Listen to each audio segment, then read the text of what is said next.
Vontade. Seja bem-vindo, pastor. Deixa o Espírito Santo te conduzir. Amém. Bom dia aos brasileiros, boa tarde aos irmãos que estão na Europa. Amém. Que a graça e a paz esteja convosco, amém? Amém. Eu queria que vocês abrissem sua Bíblia no livro de 2 Reis, capítulo 6, versículo 1. 2 Reis, capítulo 6, versículo 1. Quero ser breve, mas objetivo, e deixar que o Espírito Santo fale através da palavra de Deus aos nossos corações. Estão me ouvindo bem aí? Sim, pastor, qualquer coisa eu mando a mensagem. Já está gravando. Ok. Disseram os discípulos dos profetas a Eliseu: Eis que o lugar que habitamos contigo é estreito demais para nós. Vamos, pois, até o Jordão. Tomemos de lá para cada um de nós uma viga e construamos um lugar que habitemos. Respondeu Eliseu: Ide. Disse um: Serve-te, ireis contigo com os teus servos. E ele tornou: Eu irei com vocês. E foi com eles. Chegando ao Jordão, cortaram a madeira. Sucedeu que, enquanto um deles derribava um tronco, o machado caiu na água. E ele gritou e disse: Ai, meu senhor, porque era emprestado. Perguntou o homem de Deus: Onde caiu? Mostrou-lhe o lugar. Então Eliseu cortou um pau e lançou ali, e fez flutuar o ferro. E disse: Levanta-te, estendendo a mão, e ele o tomou. Amém? Glória a Deus. Meus irmãos, esse texto fala da escola dos profetas fundado por Elias. E nesse momento era uma escola bem pequena. E agora Eliseu está na direção, né? Mas os alunos pedem para que essa escola seja aumentada, né? E eles decidiram fazer uma escola do lado do Rio Jordão. Então eles chamam Eliseu e falam com ele sobre o projeto deles e a necessidade de construir uma nova escola. Então Eliseu disse: Vocês podem ir. Meus irmãos, você pode ter muitos sonhos, mas você e eu precisamos saber quem é que vai conosco nesse sonho. Ou seja, não basta ter uma boa ideia, mas quem vai estar com você nessa ideia, né? Não adianta ter boas ideias e ser acompanhado com galinhas, de ser acompanhado com incrédulos. Deus nos dá uma direção, uma revelação, mas nós precisamos ver quem está conosco e de que maneira vamos trabalhar sobre isso. Aí outra coisa interessante dizer é que a ideia não partiu do profeta Eliseu. A ideia partiu dos seus liderados. E é interessante dizer, pastores, irmãos, que Eliseu, ele não ficou enciumado com a iniciativa dos alunos. Pastor, não entendi. Tanto é que eles quiseram ir, eles disseram assim: Eliseu, nós queremos que você vá conosco. Por quê, meu irmão? Por mais que a ideia seja bonita, o êxito da ideia depende de quem anda com você. Amém? Eles não abrem mão da companhia do profeta Eliseu. A ideia partiu no coração deles, uma ideia boa, maravilhosa, e é interessante dizer que muitos líderes, nós que somos líderes, quando Deus dá uma direção a uma pessoa, uma visão a um jovem, uma jovem, uma pessoa dentro do ministério, e ensina muito sobre a gente não se enciumar, porque muitas vezes a gente acha que as coisas só têm que partir de nós, liderança. Mas Deus usa quem Ele quer, a hora que Ele quer e da maneira que Ele quer. Nós temos que ter uma sensibilidade para entender quando Deus quer usar outras pessoas para abençoar o ministério. E isso é muito importante. Agora, outra coisa importante dizer é que esses jovens não abriram mão da presença de Eliseu, né? Todo ministério, para ter êxito, precisa trabalhar em conjunto. Porque a gente precisa entender que o valor de algumas coisas está no conjunto. Por exemplo, vocês mulheres usam muito pulseiras, né? O anel. Vou pegar o meu anel aqui na minha mão, o anel que a gente quando faz teologia.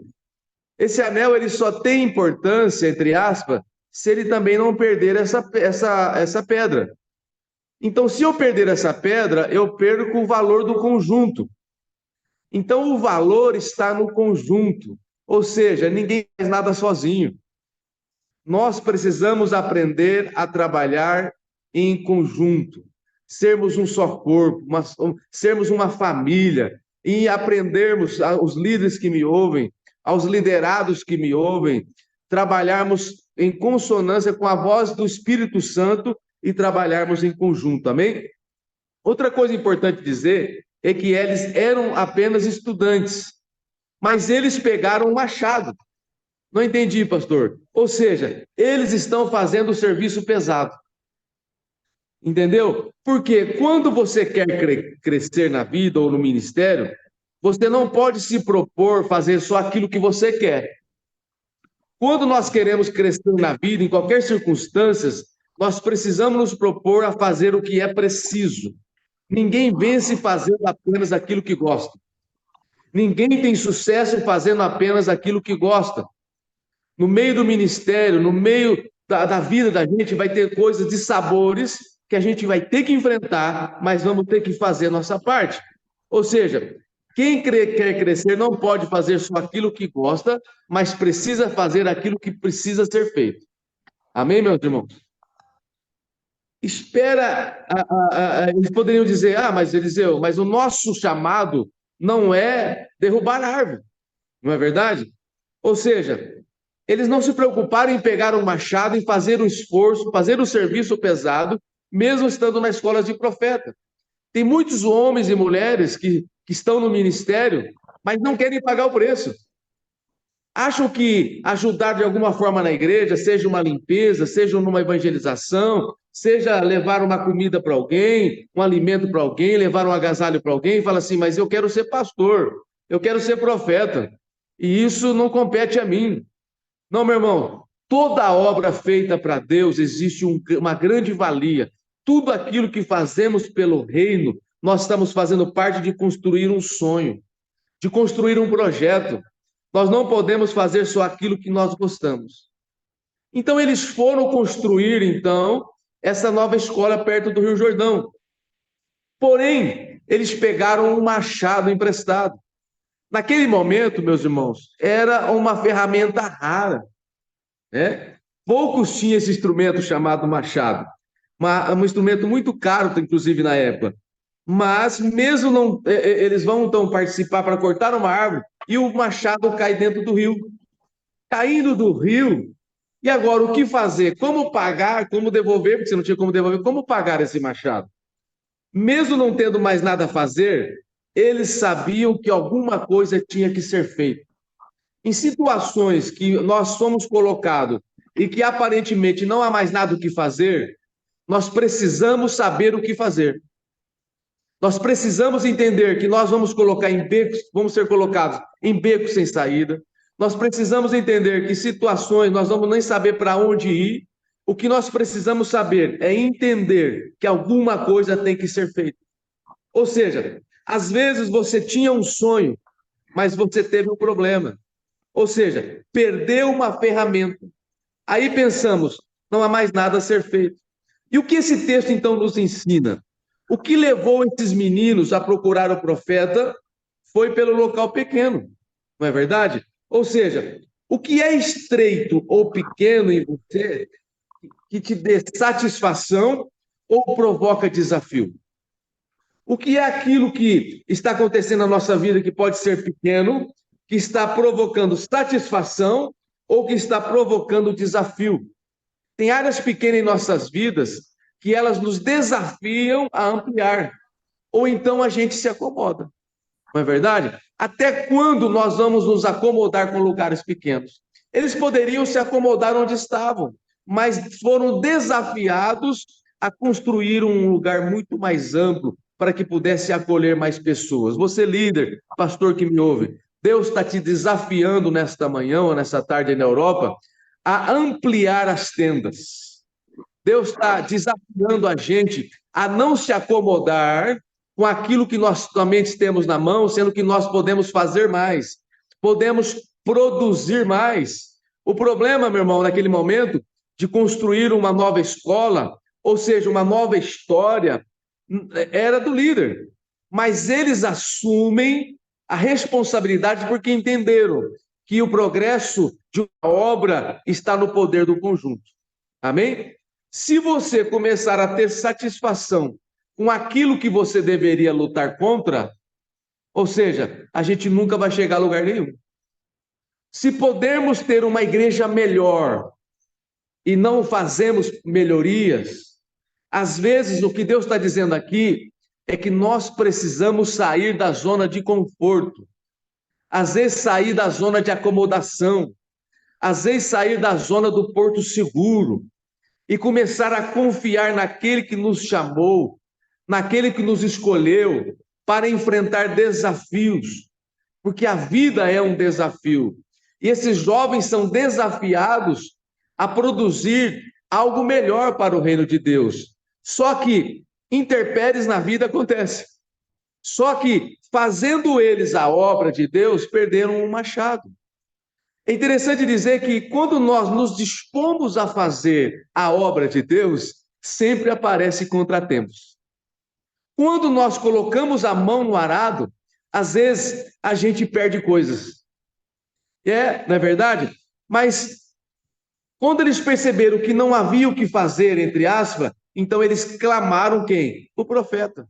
Eles clamaram a Eliseu. Porque nós não somos imunes a tragédias, a derrotas. Nós não estamos imunes a ficar cansados. Podemos ter um grande projeto, mas tem hora que você vai perder a lâmina do machado. Tem hora que você vai se sentir só. Tem hora que o porto seguro é tirado. E quando acontecer algo errado, não procure culpados. Quando aquele projeto, aquele chamado que Deus colocou no teu coração, é uma obra que era para ser aberta, era uma empresa para ser aberta, era um casamento, era algo que Deus colocou na sua casa, na sua família, e algo deu errado. Uma coisa muito importante salientar nisso aqui é que nós não devemos procurar culpado. Porque quando eles chamam Eliseu, Eliseu em nenhum momento deu uma lição de moral àqueles jovens. Eliseu em nenhum momento ficou acusando eles do erro. Quando as tragédias chegarem em sua vida, preste atenção nisso. Quando os contratempos chegarem em nossas vidas, não fique perdendo tempo procurando culpados. Aleluia, glória a Deus. Se o casamento está em crise, não busque culpado. Se o ministério está em crise, não busque culpado. Se a empresa está em crise, não busque culpado. Talvez se nós gastássemos menos tempo achando o culpado e buscasse mais a Deus pelo que se perdeu, talvez nós já teríamos de volta. Não é verdade?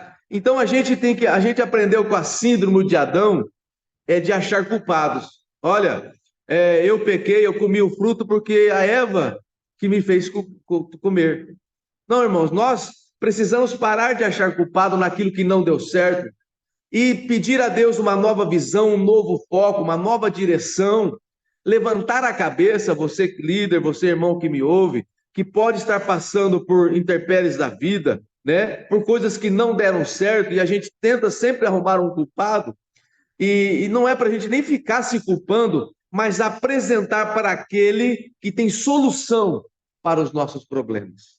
Amém?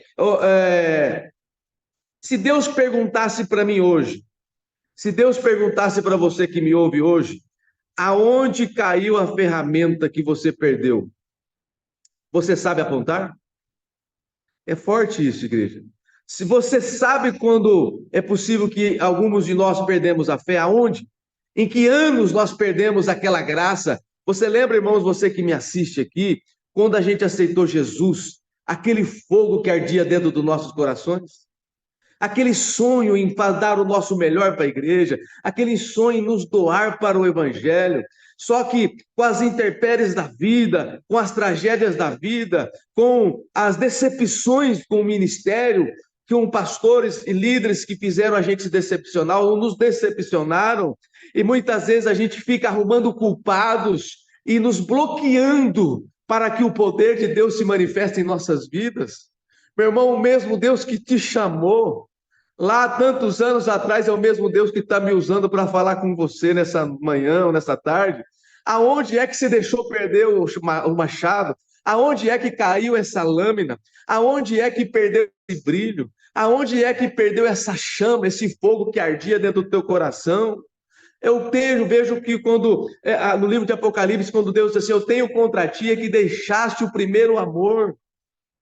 Meu irmão, se o líder não está tendo a visão, que Deus nos dê a graça para chegar até ele e apresentar novos projetos, novas visões. E muitas vezes a gente fala, se o líder não está nem aí, eu também não estou nem aí. Mas às vezes a gente se acomoda com situações. Deus não te chamou para se acomodar, porque o nosso descanso não é nessa terra. Meu irmão, estar na mediocridade é maravilhoso, estar na média é muito bom. E traz conforto estar na média. Mas você que me ouve, Deus te chamou para estar acima da média. Deus te chamou para fazer a diferença aí na sua empresa, aí na sua casa, aí na sua família, aí no seu ministério, aí aonde Ele te plantou. Deus te chamou para sair acima da média. Não importa quem acredita em você, se o seu líder acredita, se o seu patrão acredita, quem acredita em você é Deus. E Deus está despertando no seu coração para fazer novas histórias. Deus está derramando do seu espírito nesses últimos dias a toda a carne sedenta, toda a alma sedenta, melhor dizendo, a toda pessoa que quer o mais de Deus. Que nós paramos de arrumar culpados. Eu não faço porque o pastor não reconhece. Eu não faço porque a irmã do louvor não reconhece. Eu não faço porque o meu patrão não reconhece. Não faça para homem, faça para Deus nessa manhã. Porque aquele que te escolheu, ele te vê. Aquele que te chamou é aquele que vai honrar você, meu irmão.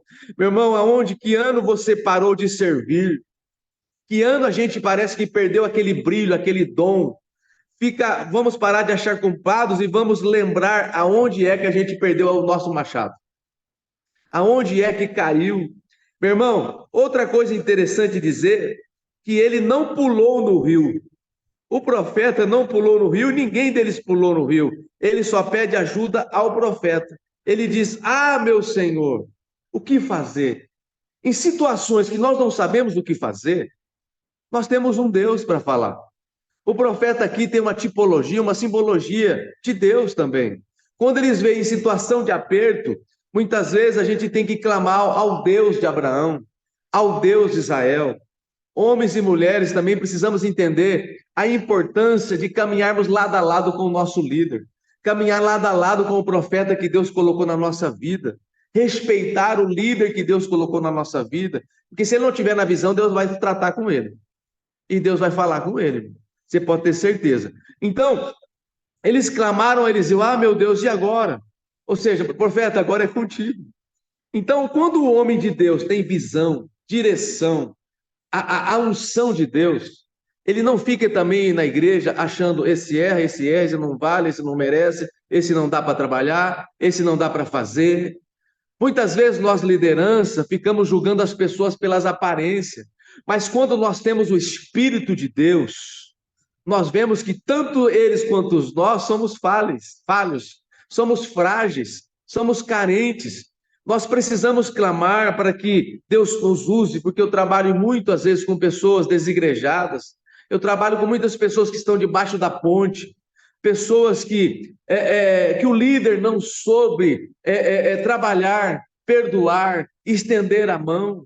A gente precisa aprender a arrumar culpados. Meu irmão, quem erra já sabe que errou. Quem peca já sabe que pecou. E aquilo que a pessoa precisa, às vezes, é apenas de uma mão amiga, de um direcionamento, diz assim, eu não concordo com o erro, mas eu te amo e vamos pôr a mão na obra e vamos fazer. Porque Jesus não rejeitou Pedro. Pedro negou ele publicamente, mas Jesus é o verdadeiro profeta que valoriza e dá oportunidade de recomeço. A vida é feita de recomeços. Quantas vezes cair, quantas vezes perder o machado, quantas vezes perder a lâmina. Vamos clamar aquele que pode fazer o machado flutuar no fundo do poço. Só Ele pode tirar do fundo do rio, só Ele pode tirar do fundo do poço, porque Ele tem o poder da criação e de fazer flutuar aquilo que a ciência não faz acontecer. Porque para a ciência, a densidade do peso do machado é muito diferente da densidade da água.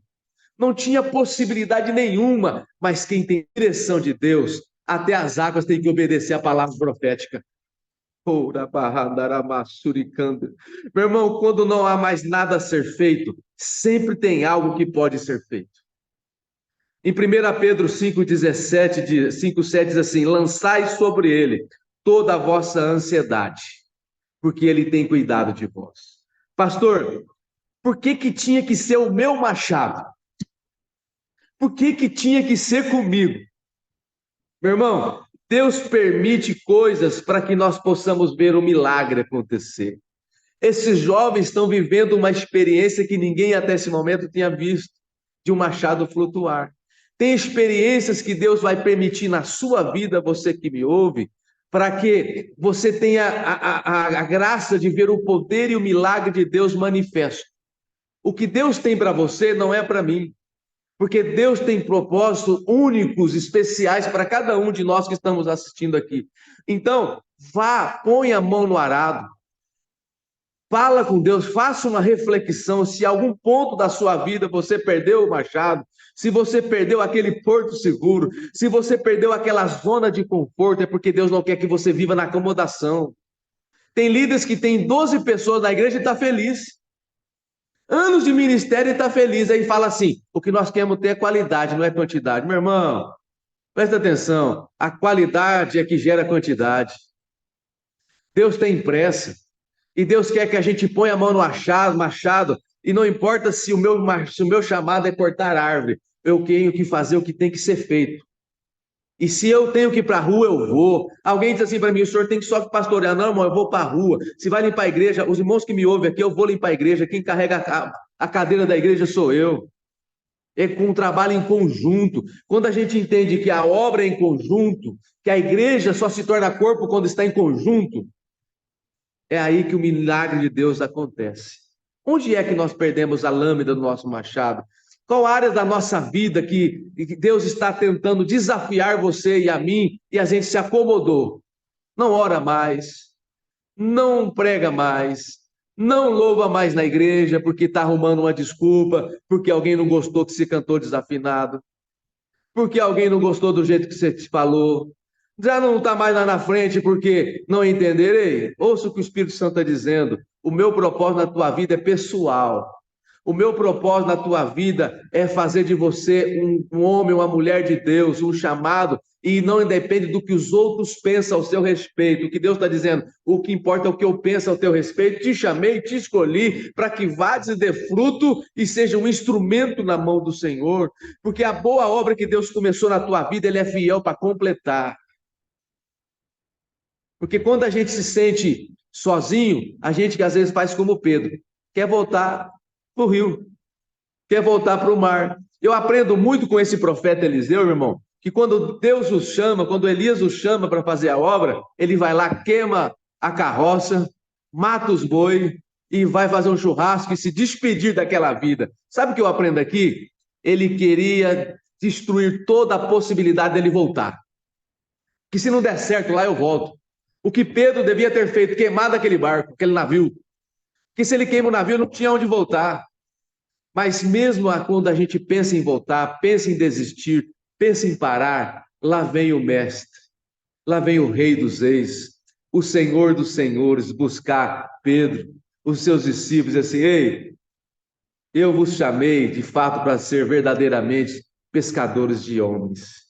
Porque não era para eles voltar a pescar, era para eles ficar em Jerusalém. Mas papai sabe das nossas fragilidades, papai sabe das nossas dificuldades, e ele sempre estenderá a mão para nós. Eles não tinham a visão de fazer aquele machado flutuar, mas quando chama, aquele que tem direção, unção de Deus chamado, o milagre acontece. Minha irmã, meu irmão, eu vejo aqui grandes coisas nessa simples mensagem, que às vezes você tem dito que o teu chamado não é derrubar árvore, mas o teu chamado é construir um sonho.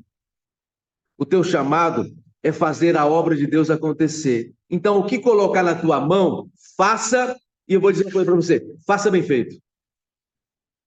Eu estou aqui, você vai ver que tem umas bandeiras atrás de mim, porque eu entrei nesse emprego, eu estou na Câmara Municipal. Eu entrei aqui como office boy. Não sei se vocês conheceram os mais antigos que conhecem essa profissão. Era o que limpava, que varria, que cuidava. Eu era um simples servidor.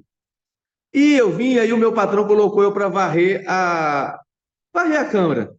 E sabe o que eu fazia, irmãos? Eu varria a sujeira para debaixo dos armários. Só que a gente brincava assim, só varre onde o pastor passa, né? Ou onde o padre passava. A gente falava assim porque eu sou um ex-seminarista católico, de padre. Então, e eu nunca fui reconhecido. Um dia eu fui orar e Deus falou assim: faz bem feito. Mas é varrer, eu não fui chamado para varrer. Eu não estudei para varrer. Eu não estudei para ficar limpando cadeira. E Deus falou para mim: faz o que tem que ser feito, o que é colocado na tua mão agora e faça bem feito. Então eu fiz. E aí eles reconheceram o trabalho que eu estava fazendo. Quando eles viram que o que colocar na minha mão eu fiz bem feito, eles falaram: você não é para limpar mais. Agora nós vamos te promover para secretário. E assim, meu irmão, Deus me promoveu para secretário, me promoveu para vereança, vim chegar a ser vereador, vim chegar a ser chefe no emprego, e hoje estou aqui há 30 anos no mesmo emprego, e não está onde eu estou, não tem nem como subir mais, cheguei, atingi o que tinha que ser atingido. Entendeu? E aí, Deus, olha o que acontece, eu vou concluir porque eu sei que o tempo é escasso. Aí eu estou pastoreando a maior igreja da cidade onde eu estou, uma igreja de um prédio de quase 1.000 metros quadrados, e Deus fala assim: chegou a hora de você deixar isso e ir para o fundo da tua casa, lá na varanda, e fazer um novo trabalho. E a gente tem que ouvir Deus, irmãos. E quando a gente ouve Deus, a gente anda no propósito. E quem está aqui, quem me orientou muito, a pastora Raquel que está aqui ouvindo, ela dizia assim para mim: ouça Deus, pastor, e faz o que tem que ser feito. Então eu entendi, como um homem de Deus, que eu creio que também sou um profeta de Deus, como nós somos, entendi que Deus estava usando alguém para falar comigo, para criar uma nova história. Então eu começo uma nova história no alpendre da minha casa, com 10, 15 pessoas. E é ali onde Deus está operando sinais, maravilhas, milagres, transformações, e é onde Deus está operando. Então, pegue seu machado, pegue a sua espada, como a pastora Poliana falou ontem aí, mão na obra, vá fazer o que Deus te comissionou, vá fazer independente se vão te reconhecer ou não, e deixa Deus operar com grandes coisas na tua vida, em nome de Jesus. O êxito também do ministério é com quem você anda. Você anda com quem tem visão de ir para frente ou quem cisca para trás? Você tem visão de andar com incrédulos? É muito interessante dizer isso. Com quem você anda? Te incentiva ou te tira da rota? Te tira do caminho? Né? Então, fique firme, deixa Deus agir. E o que Deus mandou dizer para você, para finalizar, é mesmo, 1 Pedro 5,7. Está ansioso, preocupado? Fica tranquilo que só Ele pode fazer o machado flutuar. Só Ele pode resolver o meu e o seu problema. Lançai sobre Ele toda a vossa ansiedade, porque Ele tem cuidado de vós. Que Deus te abençoe, que Deus te guarde, te proteja, e que essa simples palavra que Deus colocou no meu coração possa abençoar a tua casa, a tua família e todos aqueles que me ouvem. Você que tem ministério, abra sua visão, enlarguece as tendas, saia da acomodação e vamos dar o nosso melhor para Deus. Porque quando eu dou o meu melhor, Deus também dá o melhor dele para nós. Que Deus te abençoe em o nome de Jesus. Graça e paz. Um abraço. Amém, pastor. Que palavra, boa essa palavra. Glória ao Pai, glória ao Filho e glória ao Espírito Santo de Deus.